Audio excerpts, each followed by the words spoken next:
আসসালামু আলাইকুম। কি অবস্থা সবার, কেমন আছো তোমরা? যারা হচ্ছে এবার এইচএসসি পরীক্ষায় দিয়েছো কিংবা যারা হচ্ছে মেডিকেলে পড়ার জন্য ভাবছো বা চান্স পাওনি কিংবা বিদেশে হচ্ছে মেডিকেল নিয়ে পড়াশোনা করতে চাচ্ছ, তাদের জন্য হচ্ছে আজকের ভিডিওটা। তো আজকে আমি যে দেশটা নিয়ে কথা বলবো, এই দেশটা নিয়ে মানুষ খুবই কম কথা বলে, ঠিক আছে? বাট এইটা কিন্তু one of the hidden gem in Asia, I mean Central Asia, ঠিক আছে? তো আজকে যে দেশটা নিয়ে কথা বলবো, দেশটার নাম হচ্ছে আচ্ছা, নামটা একটু পরে বলি, আগে তোমাকে হচ্ছে ইয়েগুলো বলি। তো তুমি যে পড়তে যাবা, সর্বপ্রথম তোমার মাথায় থাকে কি? Tuition fee. সর্বপ্রথমে আসে টিউশন ফি, দ্বিতীয়ত আসে হচ্ছে আনুষঙ্গিক যে খরচগুলো। তো এই ইউনিভার্সিটির টিউশন কিন্তু একেবারেই লো। তো এইটা নিয়ে তোমার হচ্ছে টিউশন ফি কম, তার মানে এই না যে ইউনিভার্সিটি খারাপ। তারা হচ্ছে স্কলারশিপ দিচ্ছে, কারণ they are trying to reach the Bangladeshi students, so that they are giving too much scholarship for us. তো টিউশন ফিটা আমি বলবো কত নিচ্ছে। তার চেয়ে শুরুতে একটা গুড নিউজ দিয়ে রাখি, সেটা হচ্ছে এই ইউনিভার্সিটিতে কিন্তু তোমার কোনো প্রকার সিঙ্গেল একটা পয়সা কিন্তু ইউনিভার্সিটিতে আগে দিতে হবে না।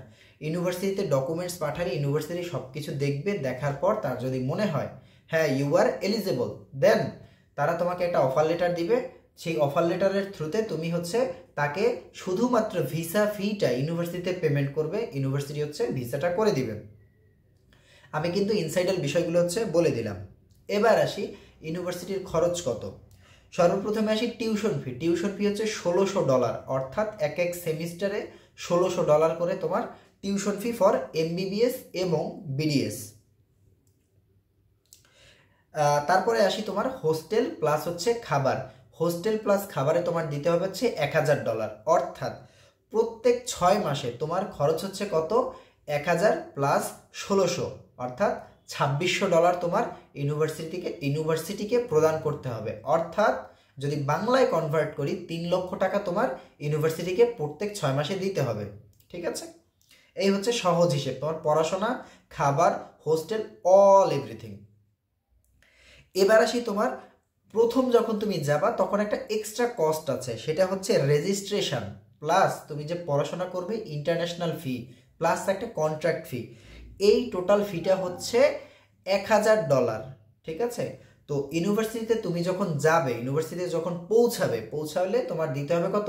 $1000 ফর অল এভরিথিং কস্ট, এবং তোমার $2600, অর্থাৎ 6 মাসের টিউশন ফি প্লাস হচ্ছে তোমার হোস্টেল প্লাস ফুড, ঠিক আছে? তো ইউনিভার্সিটিতে পৌঁছানোর পর তোমার দিতে হচ্ছে টোটাল $3600, ঠিক আছে? বাংলা টাকায় প্রায় 4 লক্ষ টাকা প্রথমবার দিতে হচ্ছে। বাট আফটার 6 মান্থ তোমার প্রতিনিয়ত 3 লক্ষ টাকা করে ইউনিভার্সিটিকে পেমেন্ট করে যেতে হবে। আশা করি এর চাইতে সহজভাবে আর কেউ বুঝাতে পারবে না, আমি ব্যতীত, ঠিক আছে? Just for fun.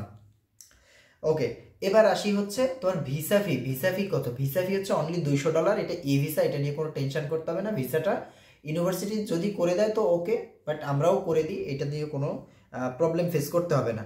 এবার আসি দেশটা কোনটা। এটা হচ্ছে আগেই বলছি, এটা হচ্ছে সেন্ট্রাল এশিয়ার one of the hidden gem, that is না কিরগিজস্তান। দুঃখিত, আমি হচ্ছে ইউনিভার্সিটির নামটা হচ্ছে বলবো না তোমাদের, ইউনিভার্সিটির নামটা হচ্ছে পরে বলবো বা বলবোই না, তোমাদের শুধু দেশের নামটা আপাতত বলে রাখি, সেটা হচ্ছে কিরগিজস্তান। তো কিরগিজস্তানে যদি পড়াশোনার জন্য আগ্রহী থাকো, কিরগিজস্তানের কিন্তু মেডিকেল সেক্টর হিউজ একটা ডেভেলপড কান্ট্রি, এবং তাদের মেডিকেল সেক্টরে কিন্তু অনেক ডেভেলপড, ঠিক আছে? তো এই হচ্ছে টোটাল কস্টিংয়ের বিষয়টা বলে দিলাম, এবং আমাদের একটা সার্ভিস চার্জ আছে যেটা হচ্ছে অনেক কম। তো এটা নিয়ে হচ্ছে তোমার টেনশন করতে হবে না। তো সব মিলে যদি তুমি হচ্ছে কিরগিজস্তানে পড়াশোনা করতে চাও, তোমার প্রথম যাওয়া প্লাস অল এভরিথিং খরচ সহ আই হোপ 5 লক্ষ টাকার ভিতরে তোমার সব কিছু কমপ্লিট হয়ে যাবে, এবং প্রত্যেক 6 মাসে তুমি 3 লক্ষ টাকা করে দিয়ে যাবে, ঠিক আছে?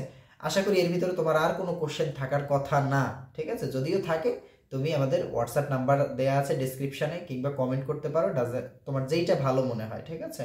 বা কল করতে পারো। তো আজকের ভিডিওটা এই পর্যন্তই। যদি কারো কোনো বিষয় জানতে আগ্রহী থাকে, বা তুমি হচ্ছে মালয়েশিয়াতে পড়তে যেতে চাও, কিংবা হাঙ্গেরিতে পড়তে যেতে চাও, কিংবা চায়নাতে পড়তে যেতে চাও, কিংবা কিরগিজস্তানে পড়তে যেতে চাও, এই বিষয়গুলো যদি আগ্রহী থাকো আমাদের হচ্ছে নক করতে পারো। তো দেখা হচ্ছে পরের ভিডিওতে, ততদিন ভালো থাকবে। আর আগ্রহী থাকলে এখনই দেরি করতে হবে না, এখনই হচ্ছে তোমার ফাইলগুলো পাঠিয়ে দাও। আল্লাহ হাফেজ সবাইকে।